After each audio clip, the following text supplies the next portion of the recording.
Everyone, তো দেখতেই পাচ্ছ আমি এখন পানবাড়ি কালী মন্দিরে চলে এসেছি। তো আমরা কোথা থেকে আসলাম, কি কি করলাম, তো সবটাই তোমাদের সাথে শেয়ার করব। তো চলো ভিডিওটা প্রথম থেকে শুরু করা যাক। তো প্রথমে স্টার্ট করলাম কালীমাকে নিয়ে। তো এখন আমরা বেরিয়ে পড়েছি, অনেকক্ষণ হলো। তো আমরা ম্যাপ দেখে যাচ্ছিলাম, কারণ আমরা রাস্তাটা চিনি না। তো তার জন্য, আর রাস্তাটা ভীষণ সুন্দর ছিল, কি আর বলবো। তোমরা যারা যারা গিয়েছো অবশ্যই জানো, আর কে কে গিয়েছিলে মন্দিরে আমাকে অবশ্যই কমেন্ট সেকশনে জানাবে কে কে গিয়েছিলে এই পানবাড়ি কালী মন্দিরে। তো দেখতেই পাচ্ছ আমি মন্দিরে ঢুকে পড়েছি, আর এখন পুজো টুজো দিয়ে আমার কমপ্লিট।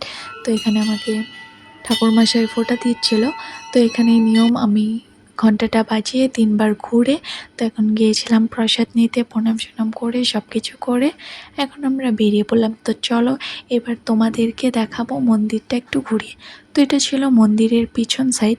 তো দেখতেই পাচ্ছ এখানে অনেক গাছ, ফুল গাছ, অনেক কিছু রয়েছে। জায়গাটা এত শান্তি ছিল, কি আর বলবো। তো তোমরা যে গিয়েছিলে জানোই কি সুন্দর জায়গাটা, আর যে জানো অবশ্যই যাবে, কারণ জায়গাটা ভীষণ সুন্দর, কি আর বলবো।